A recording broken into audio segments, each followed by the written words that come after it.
es conocer la epidemiología y fisiopatología de la hipertensión secundaria, presentación clínica de las principales entidades asociadas a hipertensión secundaria y guías en relación al estudio y diagnóstico.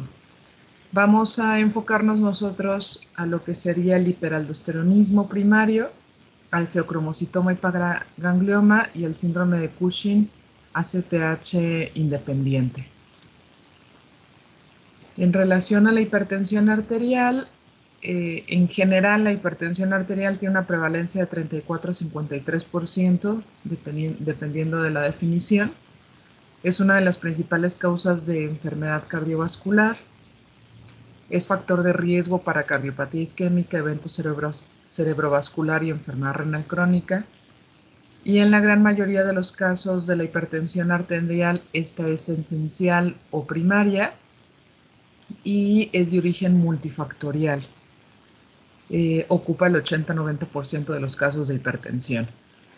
En un 10 a 20% de los pacientes con hipertensión arterial tienen una causa secundaria, y la importancia de identificar a aquellos pacientes con causa secundaria es que las formas secundarias de hipertensión son potencialmente corregibles o simplemente tienen un manejo que es muy diferente y puede ser hasta un manejo definitivo. En relación al diagnóstico de hipertensión arterial, todavía no dirigiéndonos a hipertensión secundaria, han ido cambiando al paso de los años cómo hacemos el diagnóstico de hipertensión. Anteriormente era como un poco más sencillo en decir si está por arriba de 140/90 o si está por arriba de 120/80, pero los diferentes colegios, asociaciones, ponen diferentes puntos de corte.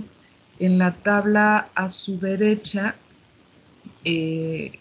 se toma como el diagnóstico de hipertensión arterial, si se toma o se clasifica si nosotros tomamos la presión arterial en el consultorio, ¿no?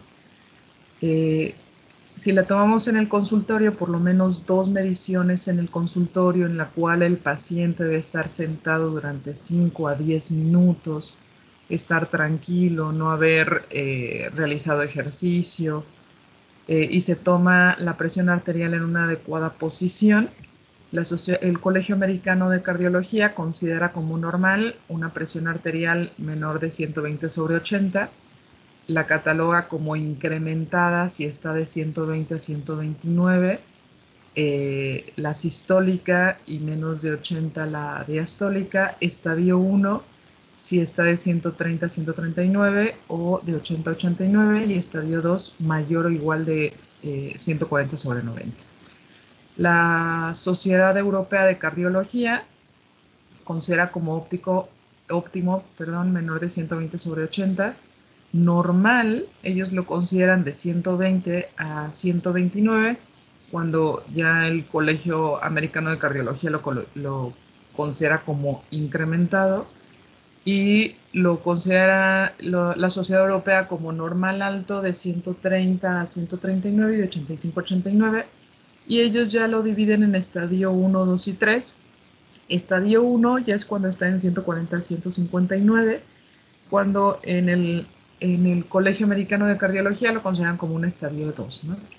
Entonces, tener en cuenta que las diferentes sociedades, ya sea americana o europea, lo catalogan diferente. Y está la Sociedad Internacional de Hipertensión, que en relación a la Sociedad Internacional de Hipertensión, por ejemplo, ellos lo consideran normal como abajo de 130 y abajo de 85. Y ya lo consideran normal alto arriba de 130, de 130 a 139, de 85 a 89, grado 1 de hipertensión de 140 a 159 y de 90 a 99, y grado 2 de hipertensión mayor o igual de 160/60. Entonces, esta sería, dependiendo de la sociedad, la clasificación de hipertensión arterial. Y todavía para complicarla, por así decirlo, un poquito más, el paciente en el consultorio médico puede tener elevada la presión y no necesariamente ser o ya se podrá catalogar como una hipertensión arterial, en el sentido de que existe la hipertensión reactiva o la hipertensión de bata blanca. Y entonces también las dos asociaciones, ya sea el Colegio Americano de Cardiología y la Sociedad Europea de Cardiología, clasifican también al paciente con hipertensión o la presión arterial normal dependiendo del método en el cual nosotros estamos detectando esa elevación de la presión arterial. O sea, si es en el consultorio médico, o sea, catalogan como normal el Colegio Americano una presión arterial menor de 130 sobre 80, el europeo menor de 140 sobre 80. Si le solicitamos monitoreo de presión arterial, que el paciente lo realice en casa, ahí es lo mismo en relación al Colegio Americano, en lo normal menor de 130 sobre 80, y la Sociedad Europea, aquí lo considera normal menor de 135 sobre 85.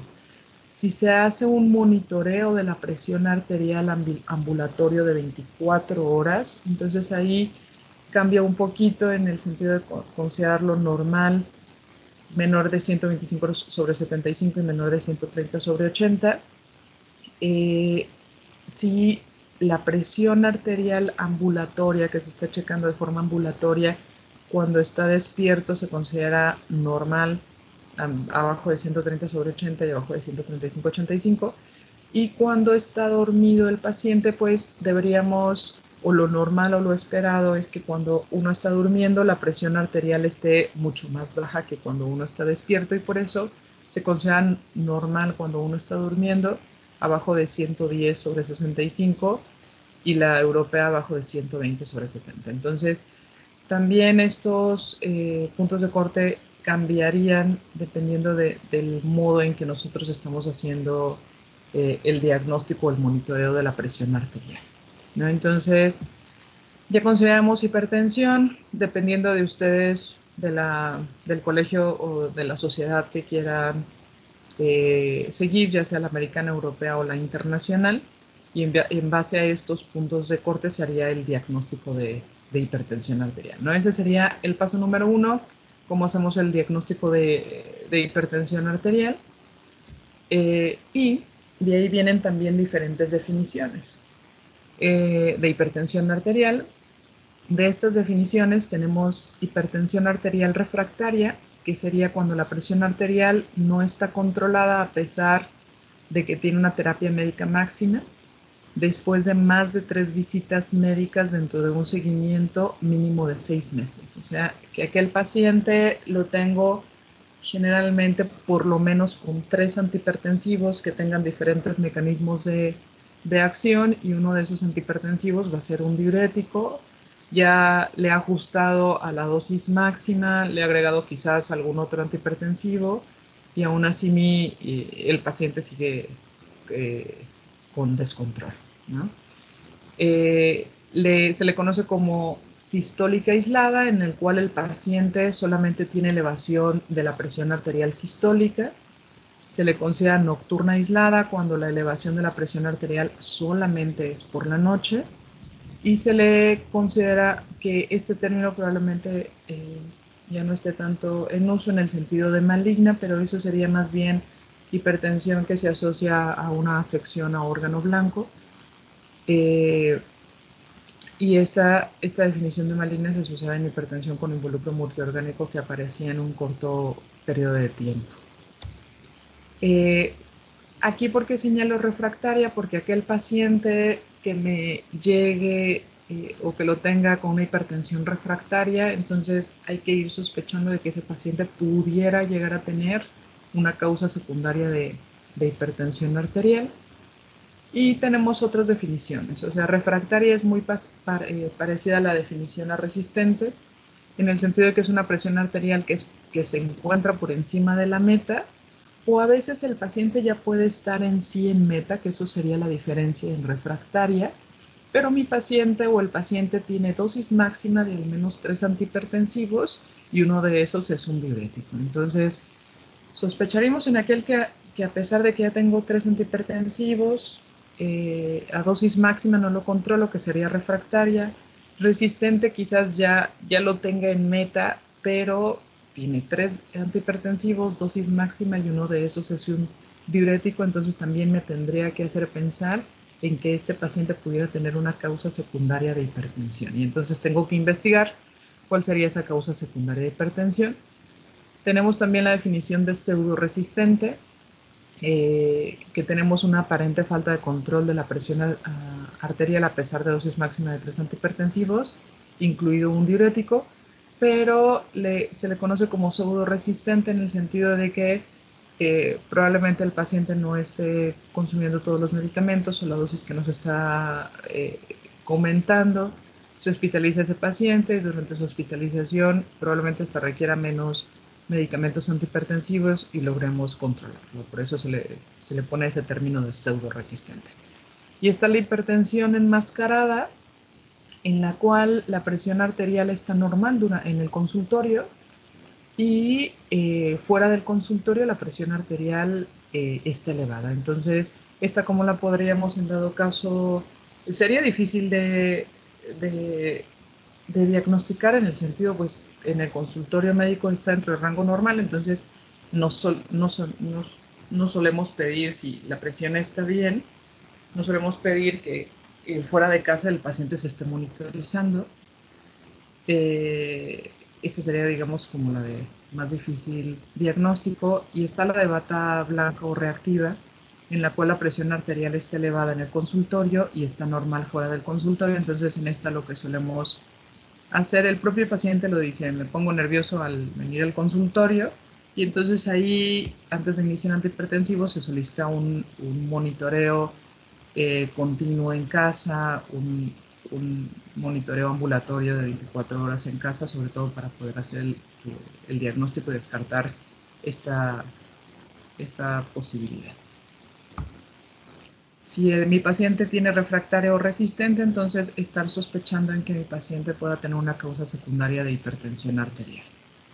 Ahora, enfocándonos un poquito ya hacia lo de hipertensión secundaria, la hipertensión resistente va a identificar a pacientes que tienen una causa reversible de hipertensión. Los pacientes con hipertensión resistente generalmente tienen varias comorbilidades que incrementan el riesgo cardiovascular, o sea, en el sentido de que la hipertensión resistente se suele acompañar en pacientes que tienen el diagnóstico de obesidad, que tienen síndrome metabólico, que tienen enfermedad renal crónica, que esa también es una causa secundaria de hipertensión, sedentarismo, tabaquismo, entonces tienen otros factores que pueden lógicamente condicionar esta hipertensión resistente. Aproximadamente un 10 al 15% de los pacientes con hipertensión cumplen lo que sería la definición de hipertensión resistente, y es más frecuente esta hipertensión resistente en adultos mayores y en pacientes con obesidad, y que además los pacientes con obesidad tengan apnea del sueño, ¿no? Que obesidad y apnea del sueño pues también son causas que pueden generar esta hipertensión resistente. Ahora, ¿en quiénes vamos a sospechar una causa de hipertensión secundaria? Pues bueno, ya identificaremos a aquel paciente que nos dice que tiene hipertensión desde hace tiempo, que ya está con por lo menos 3 medicamentos antihipertensivos a dosis máxima, uno de ellos es un diurético, y a pesar de esta situación el paciente sigue descontrolado, y nos refiere el paciente que tiene buen apego a su tratamiento. Entonces, en causas de hipertensión refractaria resistente, pues vamos a tener que descartar que no tenga una causa secundaria de hipertensión, pero hay otros indicadores que nos van a sospechar en esta situación, y es si mi...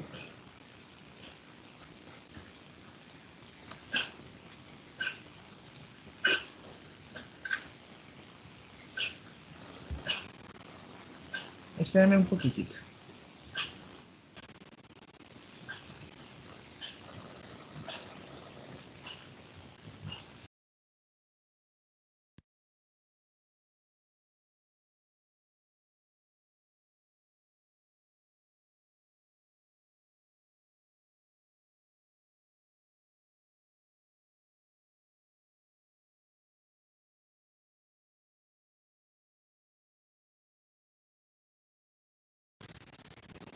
Bien. ¿Qué otras situaciones clínicas me pueden hacer sospechar en, en causas secundarias de hipertensión arterial? Es si la edad de comienzo es una edad muy temprana, o sea, si antes de la pubertad, o sea, en edad pediátrica se identifica hipertensión, sí o sí, pues ahí se tienen que descartar causas secundarias de hipertensión.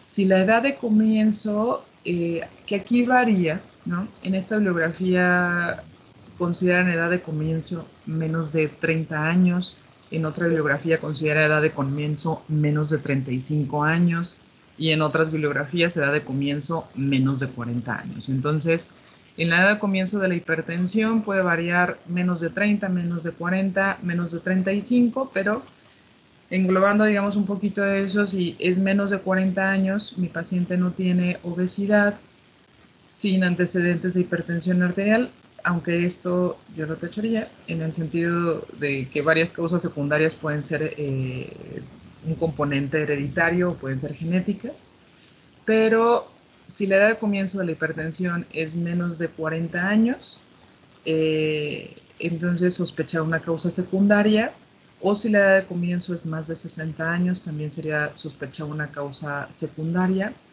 Si hay una elevación aguda de la presión arterial en pacientes con presión arterial previa que estaba controlada y que de repente empieza con un descontrol importante de la presión arterial, hay que descartar una causa secundaria. Si el paciente tiene hipertensión arterial resistente, repito que no esté controlada con 3 fármacos antihipertensivos y que uno de ellos sea un diurético, entonces eso es uno de los criterios de sospechar causas secundarias. Si tiene una hipertensión acelerada o maligna, en el sentido de que ya tenga afección a órgano blanco, como una retinopatía hipertensiva grado 2 o grado 4, tratar de descartar causas secundarias. Si el paciente tiene presencia de síntomas o signos que orienten hacia una enfermedad subyacente, que eso lo vamos a ver en relación a patología endocrina, cuáles serían las sospechas también de las causas secundarias endocrinológicas. Y si mi paciente toma fármacos capaces de inducir hipertensión, que puedan, con frecuencia un fármaco de este tipo pueda condicionar un empeoramiento en el control de hipertensión esencial o inducen resistencia al tratamiento. Un ejemplo de esto es igual pacientes que estén con dosis altas de esteroides. El esteroide puede condicionar o inducir hipertensión arterial, entonces pues ahí ya también estaríamos identificando ese factor como causa secundaria de hipertensión. ¿Cuáles son las causas más frecuentes de hipertensión secundaria? Pues tenemos las de origen renal, en el sentido que si mi paciente tiene una enfermedad renal parenquimatosa, ya sea enfermedad renal crónica, que tenga alguna glomerulonefritis, puede eso condicionar mi hipertensión y la clasificaremos como secundaria, sí. Si mi paciente tiene hipertensión renovascular, ¿a qué se define como hipertensión renovascular?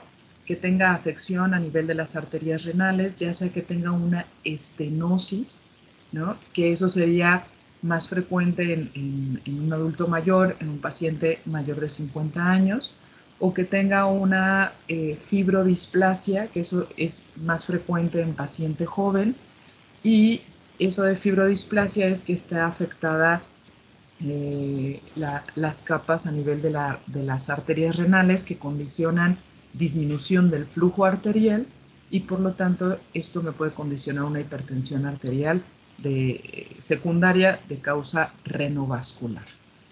Están las de origen endocrinológico, que es en los que nos vamos a enfocar principalmente en 3 causas, que sería el hiperaldosteronismo primario, el hipercortisolismo, el síndrome de Cushing. Como ya vimos, la enfermedad de Cushing, que es por un tumor a nivel de la hipófisis, nosotros nos vamos a enfocar en el síndrome de Cushing, pero de causa suprarrenal, el feocromocitoma y paraganglioma. Otras causas endocrinológicas, pues está el hipertiroidismo, el hipotiroidismo, el hiperparatiroidismo y la acromegalia, que en estas ya no nos enfocaríamos aquí porque ya las hemos visto en clases pasadas. Y otras causas que pueden condicionar hipertensión secundaria está el síndrome de apnea-hipopnea del sueño, la coartación de la aorta, la hipertensión arterial inducida por fármacos. Entonces, nosotros nos vamos a enfocar en las de origen endocrinológico y en estos cuadritos, que es lo que trato de representar, es, por ejemplo, el síndrome de apnea del sueño condiciona hipertensión en un 5 a 15% de los casos y genera una hipertensión arterial refractaria en más del 30% de los casos.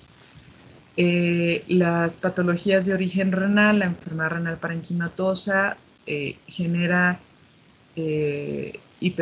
o es causa de hipertensión, sería causa de hipertensión hasta un 8% de los casos y puede condicionar hipertensión refractaria hasta un 10% de los casos.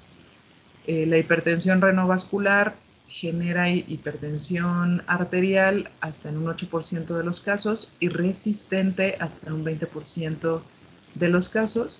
En relación a las de origen endocrinológico, de las causas endocrinológicas, el hiperaldosteronismo primario, de las tres que vamos a ver, del hipercortisolismo, feocromocitoma, el hiperaldosteronismo es la causa más frecuente que genera hipertensión hasta un 10% de los casos y genera hipertensión refractaria en 23%. El síndrome de Cushing realmente es una patología poco frecuente, es rara, por lo tanto, la frecuencia con la que genera hipertensión, como es una patología rara, es solo un 0.5% y de hipertensión refractaria pues es menos del 1% de los casos. En relación a feocromocitoma, también es una patología muy rara, entonces la vamos a encontrar en relación a la presentación, pues como es una patología muy baja, es de 0.2 a 0.5, entonces no es como en lo primero que nosotros pensamos cuando tratamos de descartar hipertensión secundaria y que genera una hipertensión refractaria en menos del 1% de los casos. En relación a hipertiroidismo, hipotiroidismo, son patologías más comunes endocrinológicas, pero no todo aquel paciente con hipertiroidismo, hipotiroidismo va a tener hipertensión. Pueden tener hipertensión hasta en el 2% de los casos y refractaria en el 3%. Eso en relación a estas patologías. Ahora, hay datos clínicos, además de la edad de presentación, además de que puede presentarse como hipertensión refractaria. Hay otros datos clínicos específicos de esa patología que nos van a hacer o nos van a indicar que la causa de hipertensión pues va a estar asociada a esa situación, ¿no? Entonces, por ejemplo, un paciente con hipertensión, debemos de solicitar en esos pacientes marcadores de función renal para descartar esta posibilidad o también tener en cuenta que la hipertensión y una hipertensión no controlada a largo plazo pues también nos puede generar daño renal crónico. Entonces, si pensamos que es o si queremos descartar una enfermedad renal parenquimatosa, pues ahí encontraríamos aumento en la excreción urinaria de albúmina o de proteínas, alteraciones en el sedimento urinario, disminución del filtrado glomerular. Si es una causa de hipertensión renovascular, les comentaba que tenemos dos tipos en el sentido de que está la fibrodisplasia, que eso generalmente se presenta en pacientes jóvenes y en del género mujer. Y entonces la hipertensión renovascular de tipo fibrodisplasia, lo más común es que se presenten mujeres jóvenes sin otros factores de riesgo de hipertensión. Y aquí les comentan que pudiera encontrar un soplo abdominal en el sentido de sea a nivel de fosa renal, ya sea derecha o izquierda, dependiendo de dónde tenga la fibrodisplasia. Pero uno de los estudios para tratar de identificar también esta hipertensión renovascular, un estudio inicial es el ultrasonido Doppler renal y posterior a este se puede también solicitar una tomografía o una angiotomografía para tratar de visualizar bien la arteria renal y el flujo de esta y tratar de determinar si hay una disminución del flujo sanguíneo. Esto sería fibrodisplasia y está la hipertensión arterial renovascular, pero aterosclerótica. Y en esta es el paciente quizás ya tenía hipertensión o es una hipertensión de nuevo o un empeoramiento de la hipertensión. Y en pacientes que ya también tengan como antecedentes de aterosclerosis, que tengan varios factores de riesgo para la formación de placas de ateroma. En estos pacientes pues también podemos encontrar lo del soplo abdominal y puede existir esta asimetría renal en el sentido de que un riñón sea un poco más pequeño que el otro, y esto en el sentido de que esta enfermedad aterosclerosa está condicionando disminución del flujo de alguna de las arterias renales. Hay un deterioro generalmente agudo de la función renal con elevación de la creatinina más del 50% tras el inicio del tratamiento de medicamentos antihipertensivos que bloquean el sistema renina-angiotensina-aldosterona, en el sentido de que si el paciente tiene hipertensión renovascular, recordar que ahí está activado o por qué va a tener ese empeoramiento el paciente de la hipertensión, porque se va a activar el sistema renina-angiotensina porque está detectando que hay, por así decirlo, hipoxia o disminución del flujo sanguíneo a nivel renal, y eso recuerden que es uno de los factores que activa la liberación de renina a nivel renal y por lo tanto lleva toda la activación de la aldosterona. Cuando a estos pacientes se les da un bloqueo del sistema renina-angiotensina, que era el que había permitido que siguiera teniendo como un flujo adecuado, pues nosotros bloqueamos ese sistema que estaba en apoyo y por lo tanto se observa este incremento en relación a la creatinina sérica. Entonces este sería como otro indicativo que nos pudiera hacer sospechar que mi paciente tuviera una hipertensión renovascular.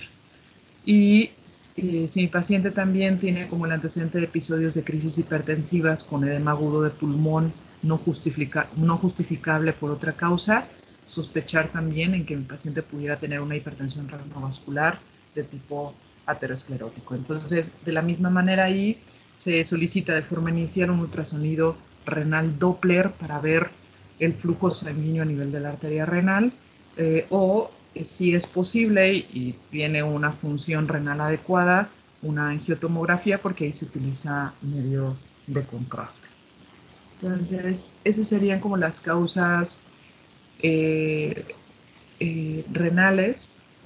Y ahorita nos vamos a enfocar en relación a hiperaldosteronismo primario, al síndrome de Cushing y al feocromocitol.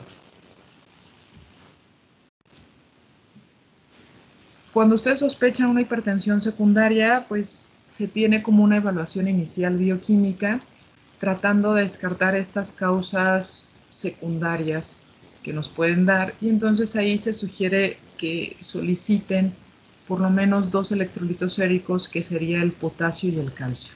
El calcio solicitarlo junto con albúmina, y esto sería más para tratar de identificar hiperparatiroidismo primario, que es una causa de hipertensión secundaria. El potasio, ¿por qué? Porque un paciente que tiene potasio bajo o hipocalemia, o también se le define como hipopotasemia o hipocalemia, eso, un paciente con hipertensión más potasio bajo, eso nos puede orientar hacia hiperaldosteronismo primario, que sería como la causa más común, pero también pacientes con síndrome de Cushing pueden tener hipertensión y niveles de potasio sérico bajo. Solicitar un perfil de lípidos, eso para tratar de identificar, bueno, recuerden que la hipertensión ya es una causa de enfermedad cardiovascular.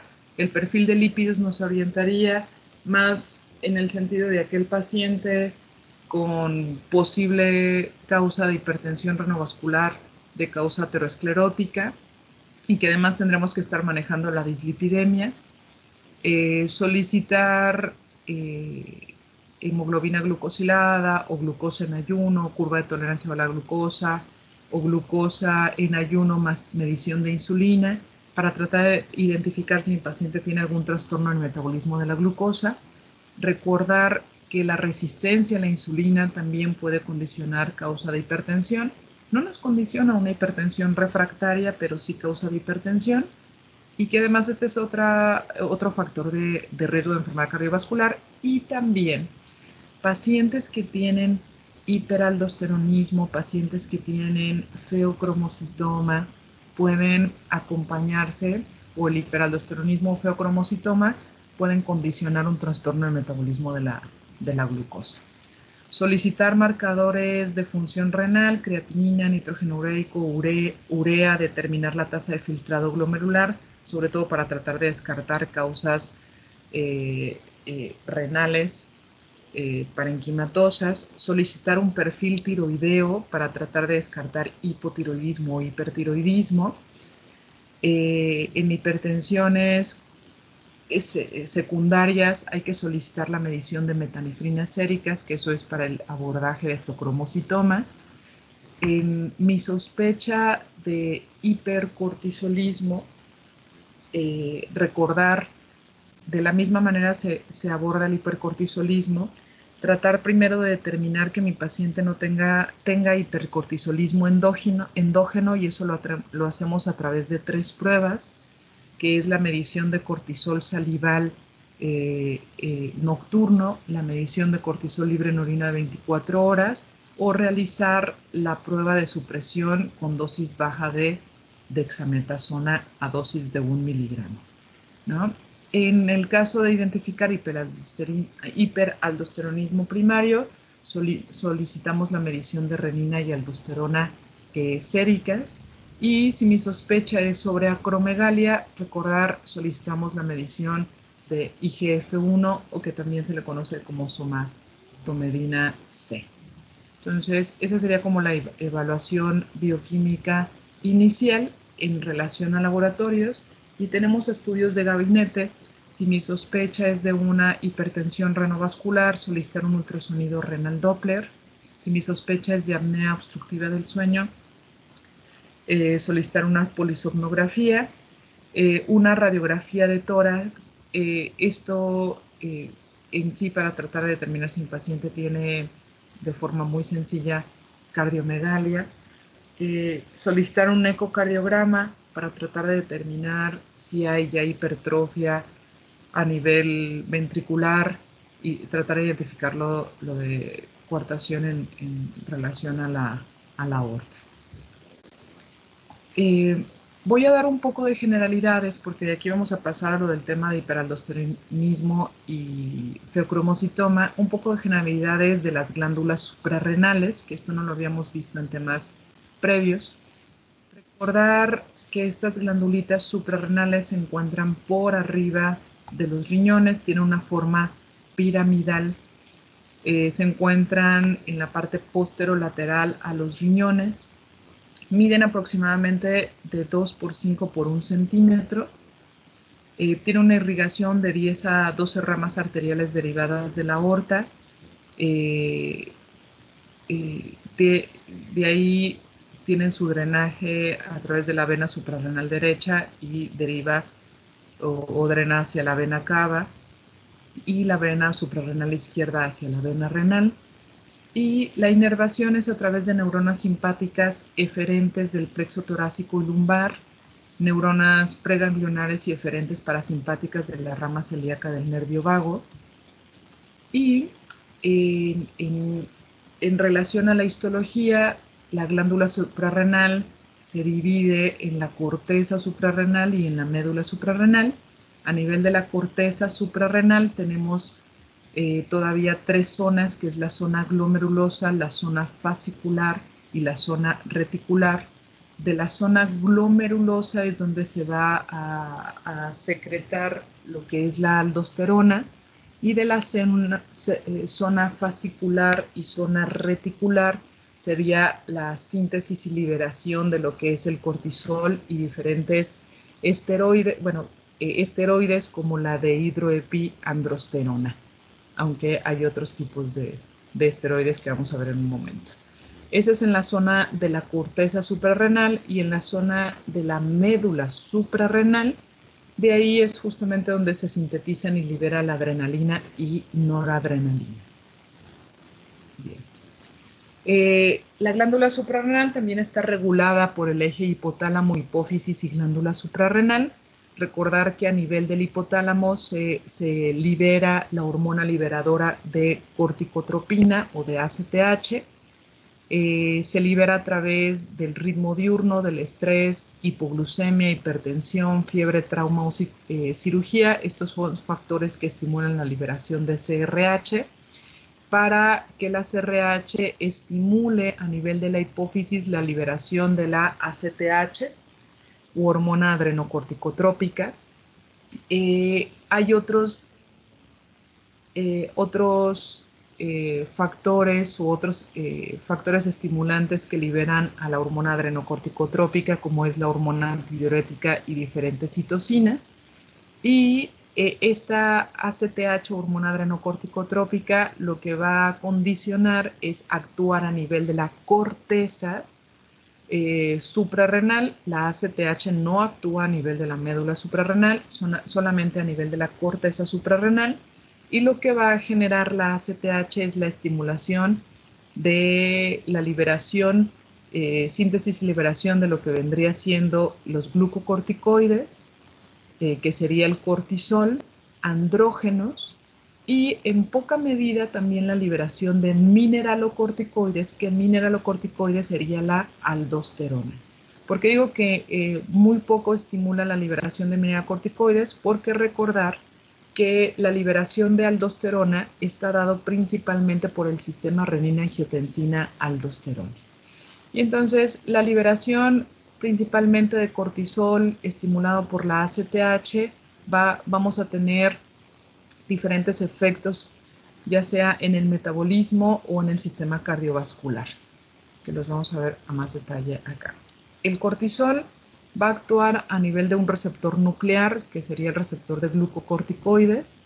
Tiene principalmente lo que genera es una activación de la transcripción genética, y el metabolismo del cortisol es a nivel del hígado, y tenemos efectos metabólicos que son los siguientes, que si mal no recuerdo creo que ya los habíamos mencionado anteriormente, pero a nivel del hueso, músculo y tejido conjuntivo generan la diferenciación de osteoblastos maduros. El exceso del cortisol inhibe la función de los osteoblastos generando apoptosis, por lo tanto nos va a disminuir la mineralización ósea, que genera disminución en la expresión del receptor de vitamina D, aumento en la excreción renal de calcio. En el músculo genera recambio acelerado, miopatía, lo que genera la miopatía, el exceso de cortisol, adelgazamiento del tejido celular subcutáneo y retardo en la cicatrización. A nivel del metabolismo de carbohidratos, lípidos y proteínas, hay un incremento en la producción hepática de glucosa, inhibe la captación y utilización de la glucosa en tejidos periféricos por inhibición de los transportadores de glucosa, genera resistencia a la insulina, induce lipólisis e incremento por lo tanto, de triglicéridos y colesterol total, y un incremento en el tejido adiposo visceral. Y esto también sería cuando hay un incremento o un exceso de cortisol. En el desarrollo fetal, hay una importancia en el desarrollo fetal, principalmente para el desarrollo de los pulmones, hígado, timo y médula suprarrenal. Funciones leucocitarias e inmunológica. El exceso genera una disminución en la respuesta inmunológica por disminución aguda de los linfocitos eosinófilos e incremento de los neutrófilos. Hay una disminución de la síntesis de inmunoglobulinas y estimulación de la apoptosis linfocitaria y una disminución de la síntesis de citocinas. En el sistema cardiovascular, el exceso de cortisol incrementa la presión arterial al aumentar el gasto cardíaco y el tono vascular, al facilitar la acción de otros vasoconstrictores y reducir la vasodilatación. Y a nivel renal genera retención de sodio y pérdida de potasio. ¿Por qué este exceso de cortisol tendría este efecto en retención de sodio? El cortisol no nada más actúa en los receptores de glucocorticoides. Cuando está en exceso de cortisol, puede actuar también en los receptores de mineralocorticoides y por lo tanto tener este efecto mineralocorticoide, que lo que hace la aldosterona, que es el mineralocorticoide, es retener sodio y generar la pérdida de sodio, ¿no? Por eso ese exceso de cortisol puede tener este efecto mineralocorticoide. Otros efectos: el sistema nervioso central el exceso genera irritabilidad, labilidad emocional, depresión, que si se dan cuenta, todos estos son datos en relación al exceso de cortisol, que sería el síndrome de Cushing.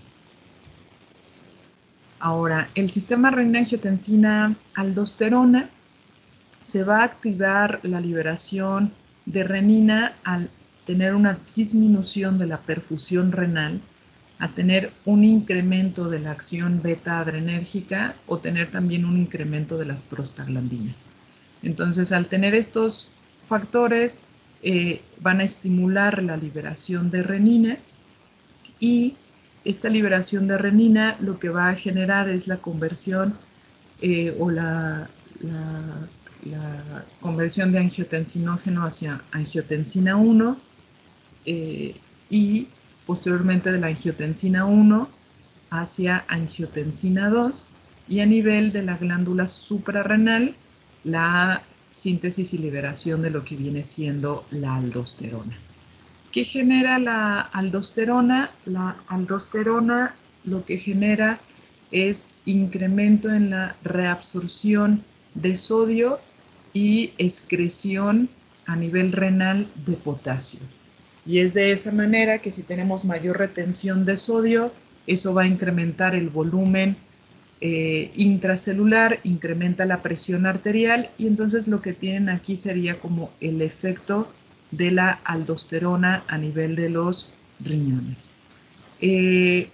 La disminución de potasio extracelular, eso condiciona una inhibición de la liberación de la aldosterona, y es de la manera en que también se va regulando este sistema renina-angiotensina-aldosterona. Estímulos de la secreción de la aldosterona, que es en lo que nos vamos a enfocar también por el hiperaldosteronismo primario, es la angiotensina 2, el potasio sérico, y realmente la ACTH, la hormona adrenocorticotrópica, tiene un poco efecto a nivel de su secreción. Inhiben la secreción de aldosterona, la somatostatina, que es la gran inhibidora, heparina, el péptido natriurético auricular y la dopamina. ¿Cuáles son los efectos de la aldosterona? Incremento en la reabsorción de sodio y cloro, eleva la excreción de potasio y de hidrógeno. Bien. La aldosterona actúa a nivel de un receptor nuclear, que es el receptor de mineralocorticoides. Tiene una activación de la transcripción genética, su metabolismo es igual a nivel del hígado y tiene excreción renal. Y sus efectos, que ya los había mencionado hace un momento, es incremento en la reabsorción del sodio y cloro, eleva la excreción de potasio e hidrógeno, y eso nos va a dar en aquellos pacientes que tienen un exceso en aldosterona justamente los datos clínicos, que es una hipertensión arterial, y algunos pacientes, no todos ellos, pueden tener una hipocalemia, pero no todos los pacientes con hiperaldosteronismo tienen hipocalemia. En relación a la biosíntesis de hormonas esteroideas, es un poco complejo, en el sentido que recordar que las hormonas esteroideas requieren de colesterol. Este colesterol, a través de diferentes procesos enzimáticos y diferentes enzimas, va a condicionar que se vayan produciendo estas hormonas esteroideas. Iniciamos con lo que viene siendo el colesterol, hay un desacoplamiento de la cadena lateral del colesterol, va a haber una síntesis o la creación de lo que viene siendo la pregnenolona. De ahí interfieren o vamos a irlo por dos vías. Actúa la 17-alfa hidroxilasa, que va a convertir la pregnenolona en 17-hidroxipregnenolona, y actúa ahí nuevamente la 17-alfa hidroxilasa, que esta 17-hidroxipregnenolona convierte en dehidroepiandrostenediona. Este sería un andrógeno, y esta misma 17-hidroxipregnenolona, a través de la 3-beta hidroxiesteroide deshidrogenasa, convierte a 17-hidroxiprogesterona y esta 17-hidroxiprogesterona tendría dos vías, en el sentido de que habría conversión hacia androstenediona, que es otro andrógeno, y estos serían como los dos andrógenos sintetizados a nivel de las glándulas suprarrenales, pero el prototipo es la dehidroepiandrosterona sulfato, que sería proveniente de la glándula suprarrenal. De aquí mismo se deriva de la 17-hidroxiprogesterona, se convierte en 11-desoxicortisol y posteriormente en cortisol para convertirse en glucocorticoide, que sería el cortisol. En cambio, por otra vía, la pregnenolona se convierte en progesterona, posteriormente en deoxicorticoesterona y posteriormente en corticoesterona y finalmente en el mineralocorticoide, que sería la aldosterona. Entonces, de una sola vía proveniente del colesterol y de la pregnenolona podemos tener la derivación de lo que viene siendo la aldosterona, el cortisol y los andrógenos. Eso es a nivel de la corteza suprarrenal. A nivel de la médula suprarrenal está compuesta esta médula suprarrenal por células cromáfines, que son neuronas modificadas, y aquí se produce y se secretan lo que vienen siendo las catecolaminas, que es la adrenalina y la noradrenalina. Esta liberación, producción, síntesis de catecolaminas está activada por el sistema nervioso autónomo, por los ganglios del sistema nervioso autónomo, y el estímulo es principalmente por situaciones de estrés que van a condicionar esta situación de estrés, incremento en la liberación de adrenalina y noradrenalina, que condicionan un aumento de la frecuencia cardíaca, vasoconstricción, broncodilatación y aumento del metabolismo. ¿Cómo actúan estas catecolaminas? Actúan a través de receptores adrenérgicos acoplados a proteínas G, y la noradrenalina, sus receptores sería alfa 1, que genera vasoconstricción, alfa 2, vasodilatación arterial y vasoconstricción coronaria, y beta 1 generaría un efecto inotrópico positivo. La adrenalina actuaría a través de receptores beta 1 y beta 2 que generan vasodilatación. Empezando, esas son generalidades y vamos a empezar enfocándonos principalmente a patologías endocrinológicas, que sería el hiperaldosteronismo primario. Y en relación al hiperaldosteronismo primario, es un grupo de enfermedades caracterizadas por una producción elevada o excesiva de aldosterona, la cual es inapropiada para el estado de sodio y es relativamente autónoma de los principales reguladores de su secreción, y no se suprime generalmente este exceso de aldosterona con la carga de sodio. ¿Qué va a condicionar ese exceso de aldosterona? Pues nos va a generar hipertensión. El exceso de aldosterona también nos genera daño cardiovascular, mayor retención de sodio, supresión de la renina plasmática, porque estamos hablando aquí de hiperaldosteronismo primario. E hiperaldosteronismo primario es una secreción autónoma solamente de aldosterona, porque les voy comentando aquí una situación. Está también el hiperaldosteronismo secundario, y el hiperaldosteronismo secundario es cuando existe alguna situación que está generando un exceso de la liberación de renina, y por lo tanto ese exceso de renina va a estimular también la liberación de aldosterona. Entonces, en hiperaldosteronismo secundario tenemos tanto renina y aldosterona elevadas, pero en hiperaldosteronismo primario solamente la aldosterona está produciéndose en exceso, y por lo tanto la renina se inhibe porque ya está detectando que hay un exceso de aldosterona. Entonces, eso, digamos, sería la diferencia entre hiperaldosteronismo primario y secundario.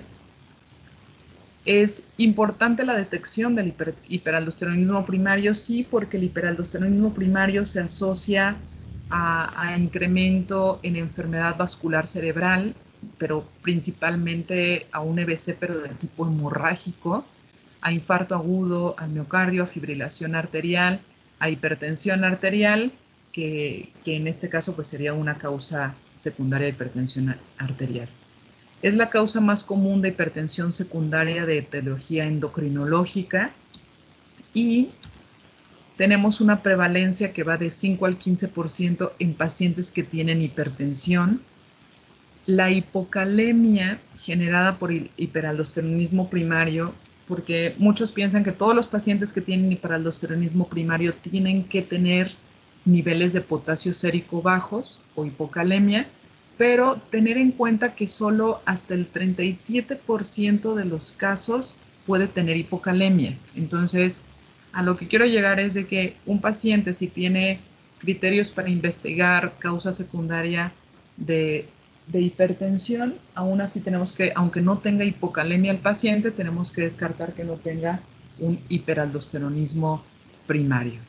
Entonces, hipocalemia se presenta en un 9 a 37% de los casos y generalmente son casos más severos de hiperaldosteronismo primario.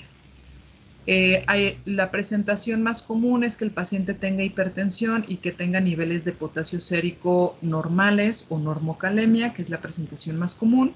Y la importancia, estos pacientes, si no tienen un diagnóstico oportuno, si no tienen un tratamiento adecuado, genera mayor morbimortalidad cardiovascular. ¿Cuál es la causa que me va a generar un hiperaldosteronismo primario? El hiperaldosteronismo primario, la causa más común es que exista una hiperplasia suprarrenal bilateral y que sea bilateral multinodular. ¿Para qué me sirve conocer cuál es la causa más común de hiperaldosteronismo primario? Porque lo vamos a ver más adelante en el tratamiento. O sea, por datos epidemiológicos sabemos que la causa más común es la hiperplasia suprarrenal bilateral. Y entonces si mi paciente tiene una hiperplasia suprarrenal bilateral, de hecho ahí ya no sería tratamiento quirúrgico, el tratamiento sería con un inhibidor de mineralocorticoides, ¿no? Y es un tratamiento farmacológico, no quirúrgico. Entonces, causa más común de hiperaldosteronismo primario es hiperplasia suprarrenal bilateral multinodular.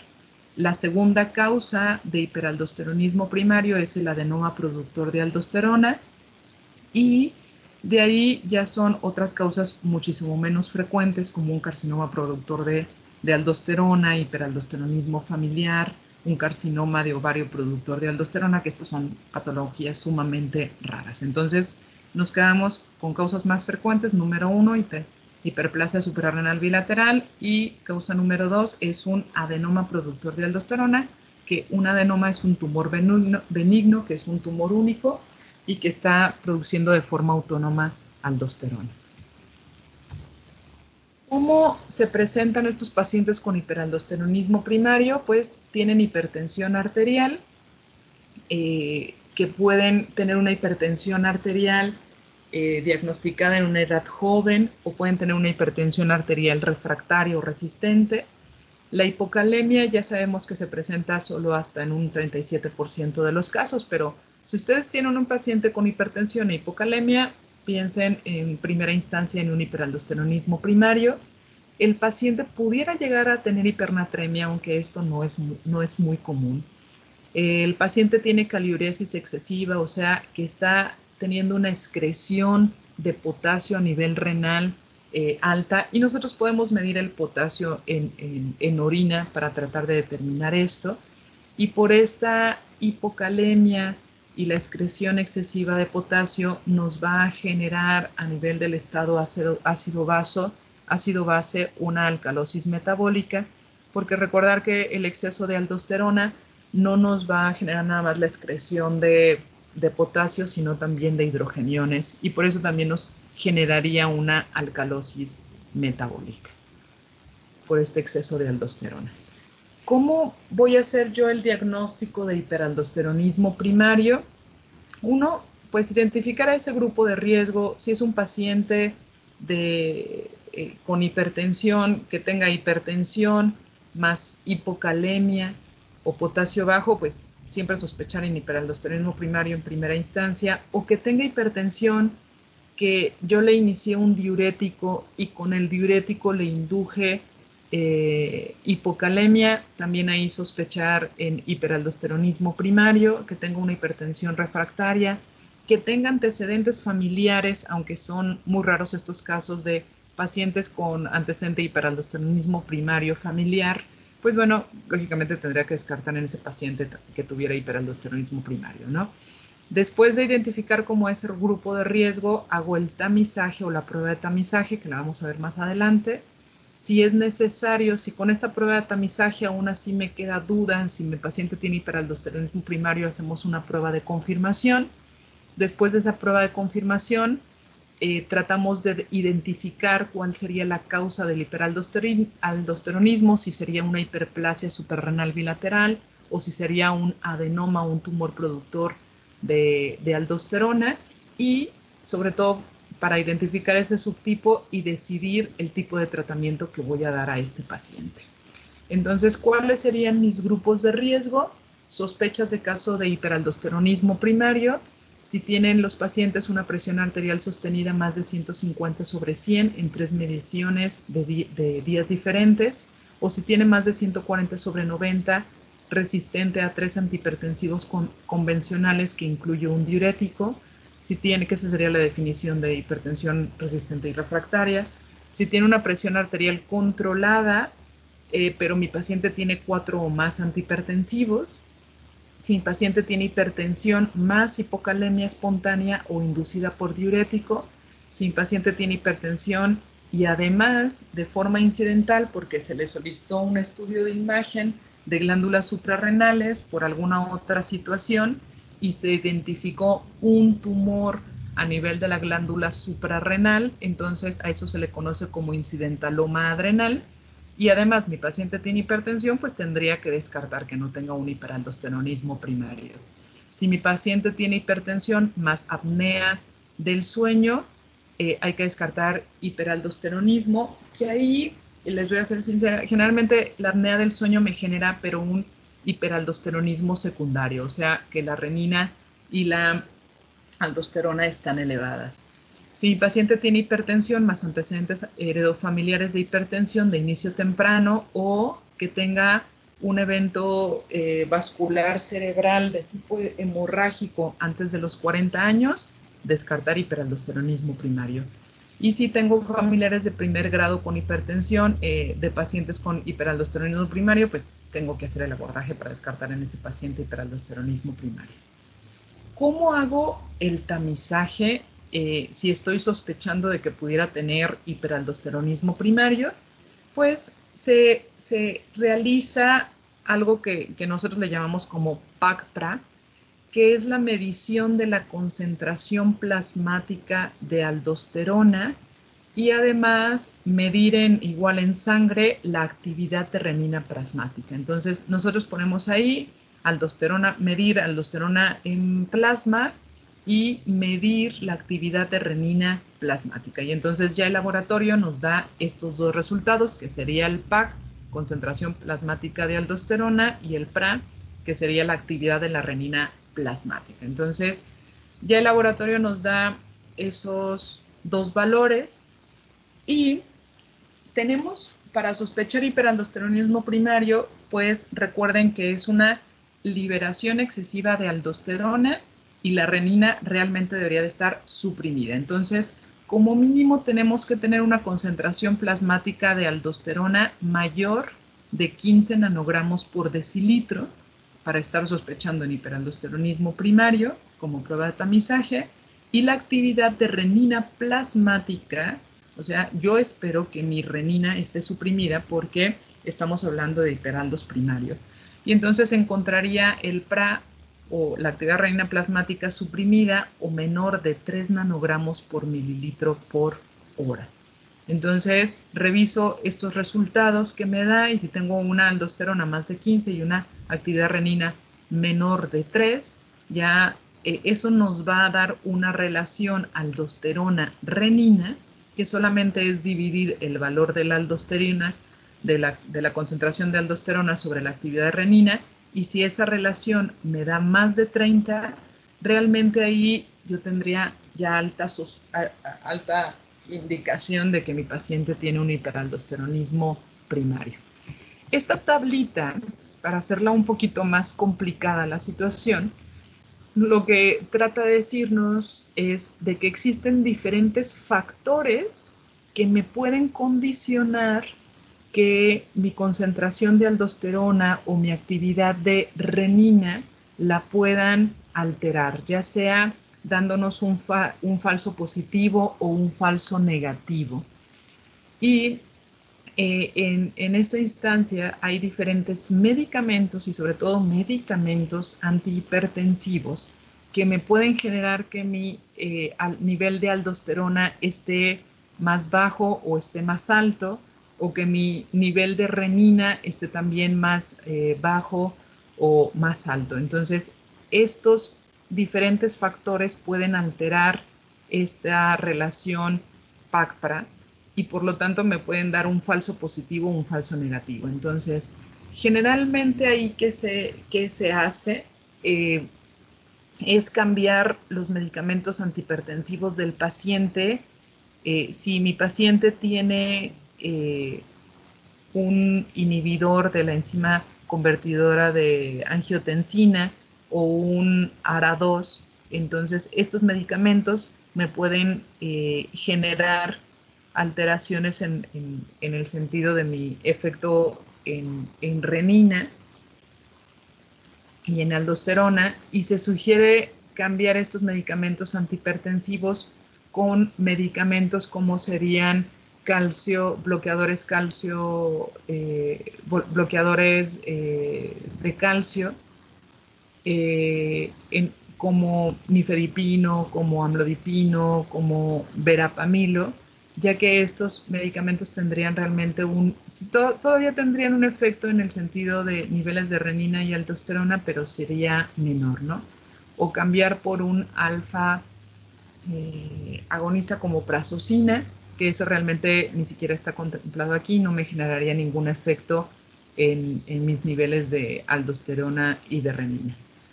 Tener en cuenta que, por ejemplo, si mi paciente tiene hipocalemia, eso también puede generar una alteración en relación a mis niveles de tanto de renina como de aldosterona, y me puede dar una alteración en las concentraciones de lo que sería aldosterona y renina. Entonces, antes de solicitar, digamos, esta prueba de tamizaje, si mi paciente está con diuréticos, generalmente los diuréticos sí se deben de suspender. Aquí vienen los medicamentos diuréticos.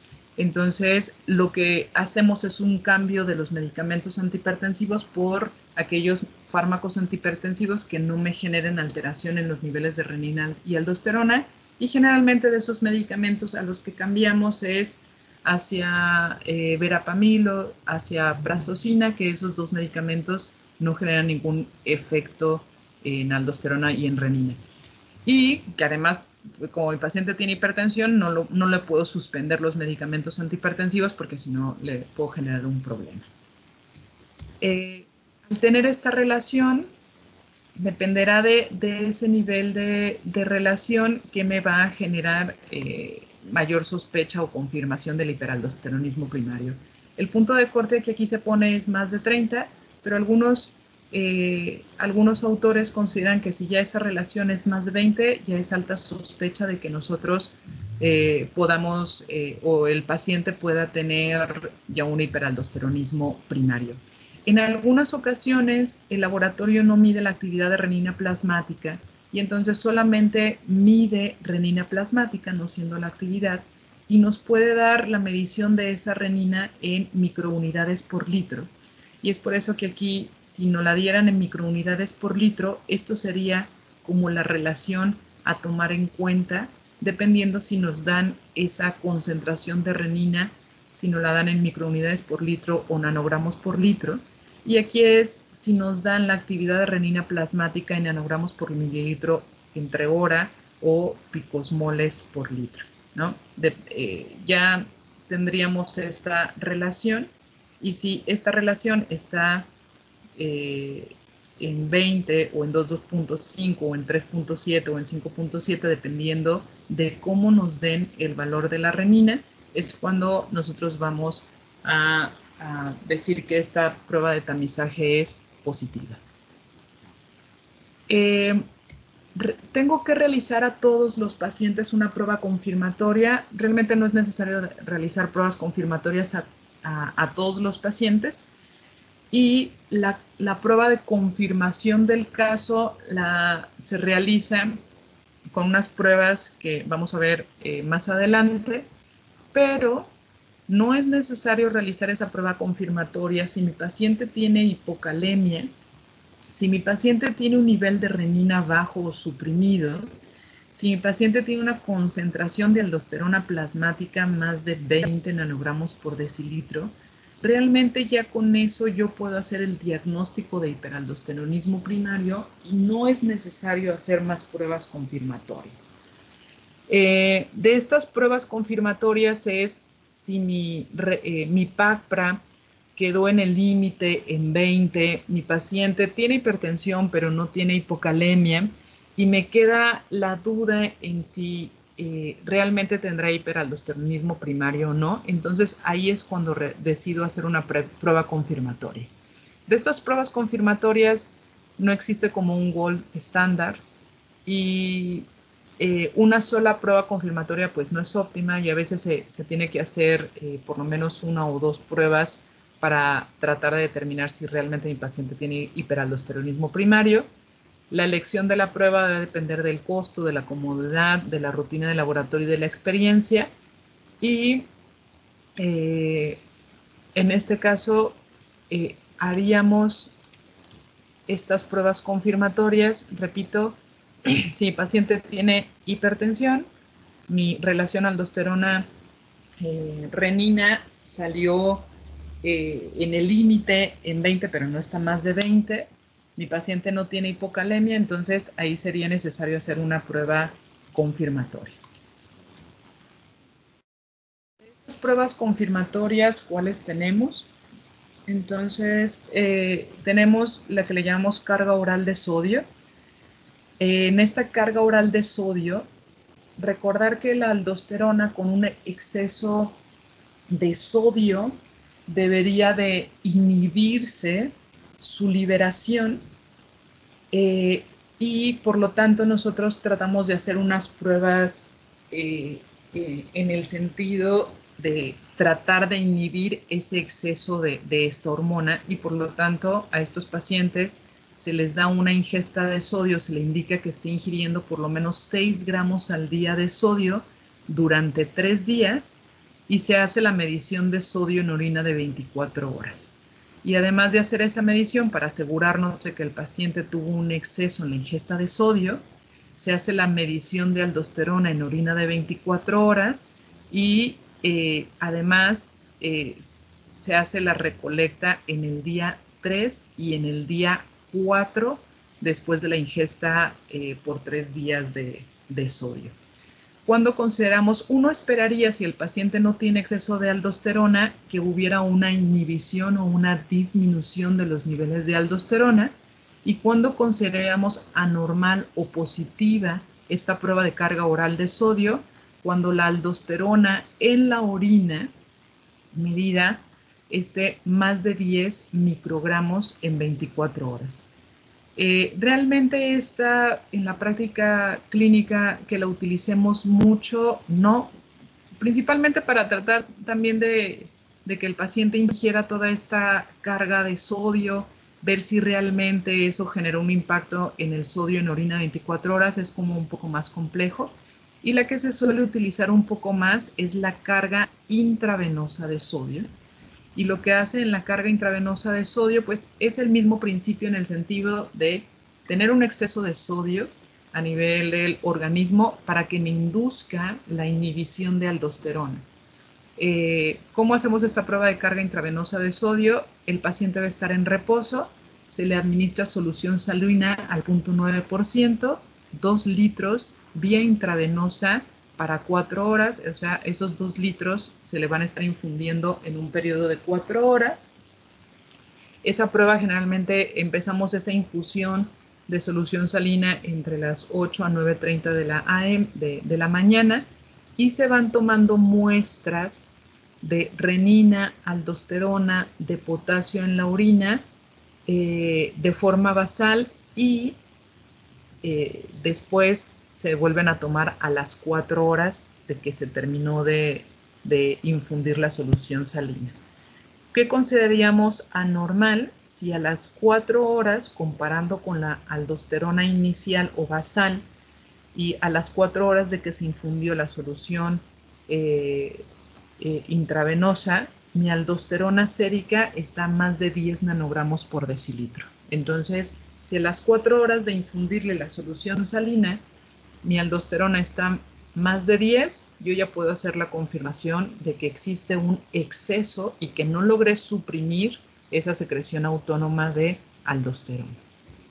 Otras 2 pruebas que existen y que se pueden realizar es la prueba de fludrocortisona. La fludrocortisona es un mineralocorticoide. Esa por sí ya es una aldosterona, entonces lo que damos es más aldosterona para tratar de inhibir la aldosterona que se está produciendo en el cuerpo. Aquí lo que se da es fludrocortisona, la tableta viene de 0.1 miligramos, se le indica al paciente que la tome cada 6 horas durante 4 días y se le da también suplemento o sales de potasio o cloruro de potasio, porque la fludrocortisona pues me puede incrementar la pérdida de potasio a nivel renal. Se mide la aldosterona y la actividad de renina plasmática al 4.º día después de que ingirió la fludrocortisona y consideraríamos como anormal si mi aldosterona sérica está más de 6 nanogramos por decilitro. Y está por último la prueba de captopril. El captopril es un inhibidor de la enzima de convertidora de angiotensina, y lo que hacemos es dar captopril 25 a 50 miligramos vía oral. Se toma una muestra de aldosterona sérica en el minuto 0 y a la hora y a las 2 horas después de que se dio el captopril, y consideraríamos anormal si persiste elevada la aldosterona, y esto de para es la actividad de renina plasmática, nada más que se puso como para. Entonces, si persiste elevada la aldosterona y sigue suprimida la actividad de renina plasmática, entonces ahí consideraríamos como una prueba positiva. La prueba que se suele utilizar o solemos utilizar como más frecuente en la clínica es la carga intravenosa de sodio. La fludrocortisona es algo difícil de conseguir este medicamento acá en México, hay pocas farmacias que lo venden. Entonces, ahí lo que solemos indicar es principalmente esta carga intravenosa de sodio. Digamos, es un poco más fácil de dirigir esta prueba, de que sabemos que estamos pasando la carga adecuada de solución salina, y es mucho más fácil de realizar. Cuando confirmamos nosotros ya el hiperaldosteronismo primario, que hay una secreción autónoma de aldosterona, entonces el siguiente paso es determinar el subtipo o qué es lo que me está generando este hiperaldosteronismo primario, ya sea una hiperplasia suprarrenal bilateral o un adenoma productor de aldosterona. Y para eso lo que se hacen son estos 2 pasos, ¿no? Que sería una tomografía de glándulas suprarrenales, que es lo que solemos solicitar, porque este otro es el muestreo venoso de lo que viene siendo las venas suprarrenales. El muestreo venoso de suprarrenales, lo que se hace es, únicamente se tiene que introducir un catéter justamente a nivel de las venas suprarrenales de forma bilateral, y se toma muestra de lado derecho, lado izquierdo, sobre todo para tratar de determinar dónde se está produciendo ese exceso de aldosterona. Si es solamente de una glándula suprarrenal o es de las 2 glándulas suprarrenales. Realmente este muestreo de venas suprarrenales es poco accesible acá en México y se tendría que hacer en centros especializados. Que aún así en centros especializados también acá en México es muy raro que se realice. Entonces, lo que tenemos más accesible es realizar una tomografía de glándulas suprarrenales y eso es sobre todo para tratar de determinar si vemos hiperplasia bilateral. Entonces el radiólogo nos va a decir las dos glándulas suprarrenales están aumentadas de tamaño y entonces ahí nos orienta la causa más frecuente que sería hiperplasia suprarrenal bilateral. Si nada más se identifica un tumor o adenoma, entonces ahí nos iríamos con la causa más, la segunda causa más frecuente que sería un adenoma productor.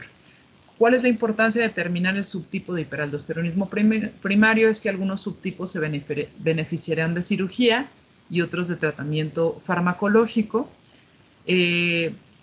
Por ejemplo, el que se beneficiaría de cirugía es el adenoma productor de aldosterona, que es solamente un tumor, pero la hiperplasia suprarrenal bilateral realmente ese se maneja con medicamentos, que sería con antagonistas del receptor de mineralocorticoides. Entonces, el tratamiento, pues, un tercio de todos los casos son curados y liberados de todo tratamiento, en el sentido de que si hacemos adrenalectomía en los tumores productores de aldosterona, el 75% va a mejorar la reducción de la terapia antihipertensiva con la adrenalectomía en los tumores productores de aldosterona y un 30-60% va a normalizar la hipocalemia y la hipertensión. Entonces, hay algunos de ellos que sí los podemos curar con cirugía, pero otros que es necesario tratamiento farmacológico.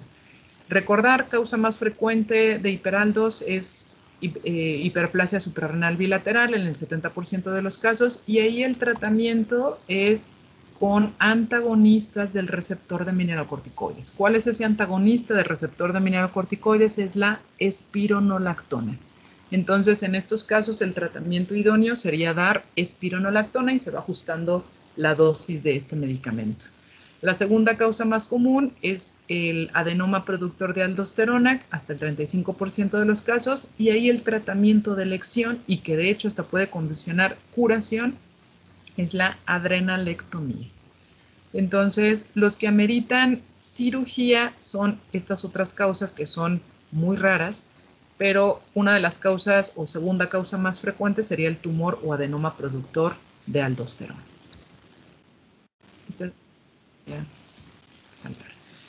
De ahí, eso fue en relación a hiperaldosteronismo primario y vamos a pasar a feocromocitoma y paraganglioma. Y del feocromocitoma realmente es una causa muy rara, pero existe. Y es importante que ustedes la conozcan por si tienen enfrente de ustedes un caso que pudiera ser un feocromocitoma, pues saber lo que se tendría que hacer. El feocromocitoma es un tumor proveniente de las células cromáfines adrenomedulares de la médula suprarrenal y comúnmente producen una o más catecolaminas.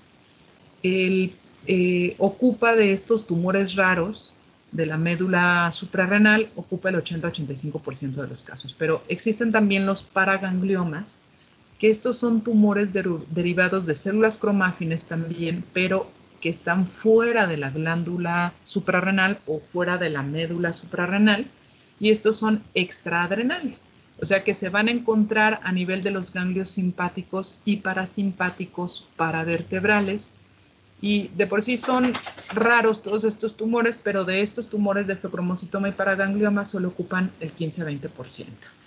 Y existe otro término que le decimos feocromocitoma maligno. Generalmente los feocromocitomas se localizan pues, en la médula suprarrenal, pero le llamamos feocromocitoma maligno si ese tumor ya está generando metástasis a nivel y que sean metástasis asociadas a este tumor de médula suprarrenal.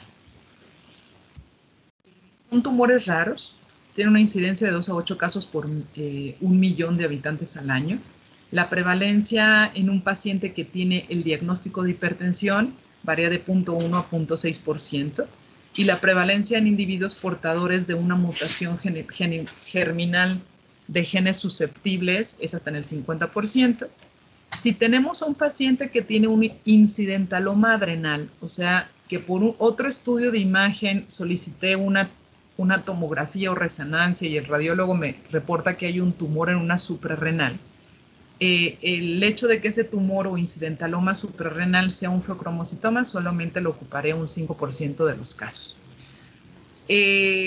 Cerca del 25% de los casos de los feocromocitomas los detectamos de forma incidental y se pueden presentar los feocromocitomas a cualquier edad, pero es más frecuente entre la cuarta y quinta décadas de la vida y tiene igual distribución entre géneros. Ahora, hay un problemita con los feocromocitomas. Primero, pues son una patología muy rara y segunda, tiene una heterogeneidad clínica y también se les puede conocer como el gran simulador, porque ustedes pensarían, bueno, estamos viendo el tema de hipertensión secundaria, todos los pacientes tienen que tener hipertensión. Bueno, no todos los pacientes tienen hipertensión, porque uno, pues sí pueden tener hipertensión sostenida hasta en el 60% de los casos, pero estos pacientes también pueden tener hipertensión paroxística, o sea, que solamente tengan de forma intermitente elevación de la presión y eso se puede presentar en un 30% de los casos. O estos pacientes también pueden tener hipotensión ortostática, hasta en un 50% de los casos. En esto quiero que quede claro, o sea, no todos los pacientes tienen que tener sí o sí hipertensión y tiene que ser una hipertensión sostenida, ¿no? Pueden también tener hipertensión paroxística o hasta hipertensión ortostática. Esto, para que sepan, por eso se le conoce como el gran simulador.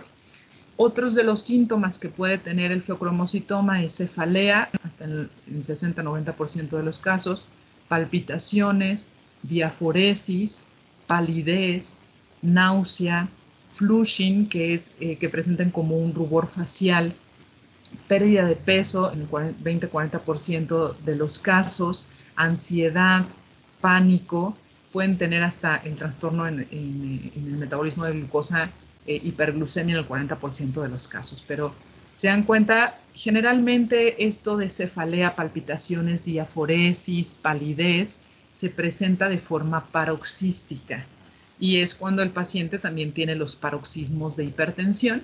¿Y por qué paroxismos? Porque se libera en ese paciente de forma paroxística mayor cantidad de lo que vienen siendo las catecolaminas y entonces va a dar estos síntomas. Hay una triada clásica que es cuando el paciente presenta diaforesis, cefalea y palpitaciones que serían de forma paroxística y eso nos da una especificidad de 90% para sospechar de que pudiera tener mi paciente un feocromocitoma. Entonces, esos son como los datos clínicos. El diagnóstico, ¿cómo lo hacemos? Pues también tenemos una sospecha clínica, solicitamos estudios hormonales y localizamos dónde podría estar ese tumor productor de catecolaminas. Entonces, ¿en quién sospechar un feocromocitoma? Pues en pacientes que tengan hipertensión resistente o refractaria, que tengan crisis, pero que les genere hipotensión o hipotensión ortostática, episodios adrenérgicos, o sea, que el paciente tenga crisis, que tenga cefalea, ansiedad, palpitaciones, diaforesis, entonces sospechar también de que pudiera ser un feocromocitoma. Que mi paciente tenga una respuesta cardiovascular no favorable a fármacos anestésicos.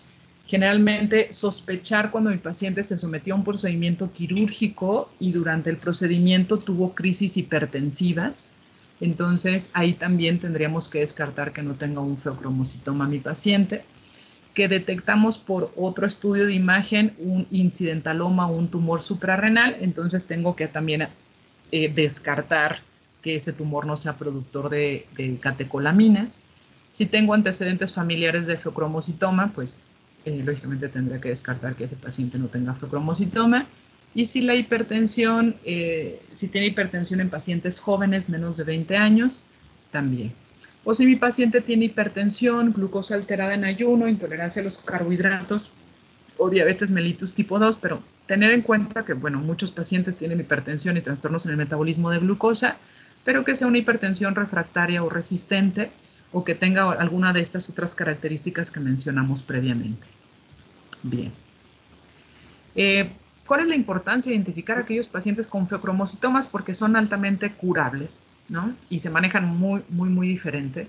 Y que si no los manejamos a estos pacientes y pasamos desapercibido este diagnóstico, nos genera complicaciones como mayor riesgo de infarto del miocardio, mayor riesgo de arritmias cardíacas, de aneurisma aórtico disecado, mayor riesgo de muerte súbita, falla cardíaca debido a cardiomiopatía tóxica, puede generar encefalopatías hipertensivas y también puede generar accidente cerebrovascular, así como edema pulmonar neurogénico. Entonces, por eso, digamos, la importancia de una detección de este tipo de tumores.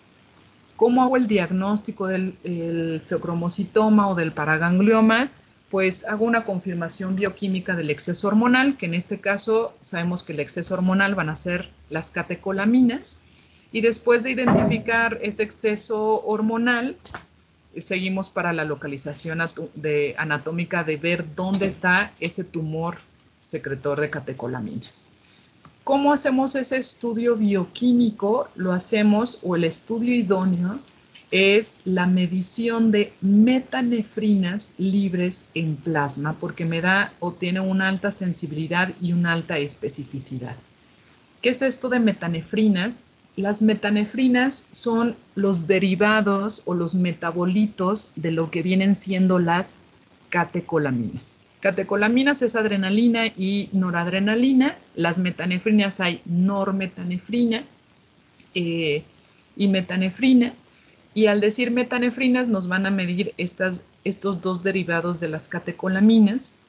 ¿Y por qué medimos los metabolitos de las catecolaminas? Porque son metabolitos que se mantienen estables durante las 24 horas del día. En cambio, las catecolaminas, que es la adrenalina y noradrenalina, que también las podemos medir o solicitar, sin embargo, estas pueden no estar en los mismos rangos las 24 horas, porque pudieran liberarse de forma paroxística, y entonces es más difícil medir las catecolaminas, aunque repito, se pueden solicitar. El estudio idóneo sería medir las metanefrinas libres en plasma, porque tiene una alta sensibilidad y especificidad. Otro estudio es medir las metanefrinas fraccionadas en orina de 24 horas, que también tiene una alta sensibilidad y especificidad. El único problema es la recolección de la orina de 24 horas, ¿no? Acá es solamente una muestra en sangre, entonces es mucho más accesible y mucho más fácil. Por lo tanto, es lo que más les recomiendo medir y solicitar. Y tenemos también la medición de norepinefrina y epinefrina, que son las catecolaminas en plasma, pero ya baja la sensibilidad y especificidad. Podemos hacer, anteriormente se solicitaba el ácido vanidilmandélico, que es igual un derivado de lo que vienen siendo las catecolaminas, pero si se dan cuenta, tiene una muy baja sensibilidad y especificidad. Entonces, en la actualidad lo que se aconseja es la medición de metanefrinas en plasma. Ya que nosotros medimos metanefrinas en plasma, el laboratorio les va a dar el resultado del paciente y un rango de referencia para ese laboratorio de cuál sería el valor normal para ese laboratorio. Entonces, ¿cómo nosotros decimos que el paciente tiene feocromocitoma o un paraganglioma o un tumor productor de catecolaminas? Es cuando ese nivel de metanefrinas plasmáticas del paciente se encuentra 2 veces por arriba del límite superior normal que les dé el laboratorio. No les puse aquí como un límite superior normal porque ese varía en cada laboratorio, entonces solamente si mi paciente tiene 2 veces por arriba el valor que él obtuvo de ese límite superior normal, podemos decir que ese paciente o tener una confirmación bioquímica de ese exceso de catecolaminas. Ya cuando confirmo bioquímicamente ese exceso de catecolaminas, entonces mi segundo paso sería la localización. Si sabemos que los feocromocitomas son más frecuentes que los paragangliomas y que los feocromocitomas son tumores a nivel de la médula suprarrenal, entonces mi estudio de primera instancia va a ser solicitar una tomografía de glándulas suprarrenales. Entonces, ahí sería una tomografía de glándulas suprarrenales, porque tiene también una alta sensibilidad y especificidad. Y podemos solicitar también una resonancia magnética de glándulas suprarrenales, aunque generalmente si el paciente tiene un tumor a nivel de la glándula suprarrenal, la tomografía claramente nos puede indicar si existe o no existe. Entonces, existen otros estudios, porque si en la tomografía que le realicé a mi paciente no encuentro ningún tumor a nivel de glándulas suprarrenales, entonces ahí tendría que sospechar que este paciente no tenga un feocromocitoma o un tumor de la médula suprarrenal, sino que pudiera tener un paraganglioma y que tenga un tumor a nivel de alguno de los ganglios paravertebrales. Y entonces ahí puede ser realmente a cualquier nivel de mi columna vertebral, puede ser a nivel cervical, a nivel torácico, a nivel abdominal.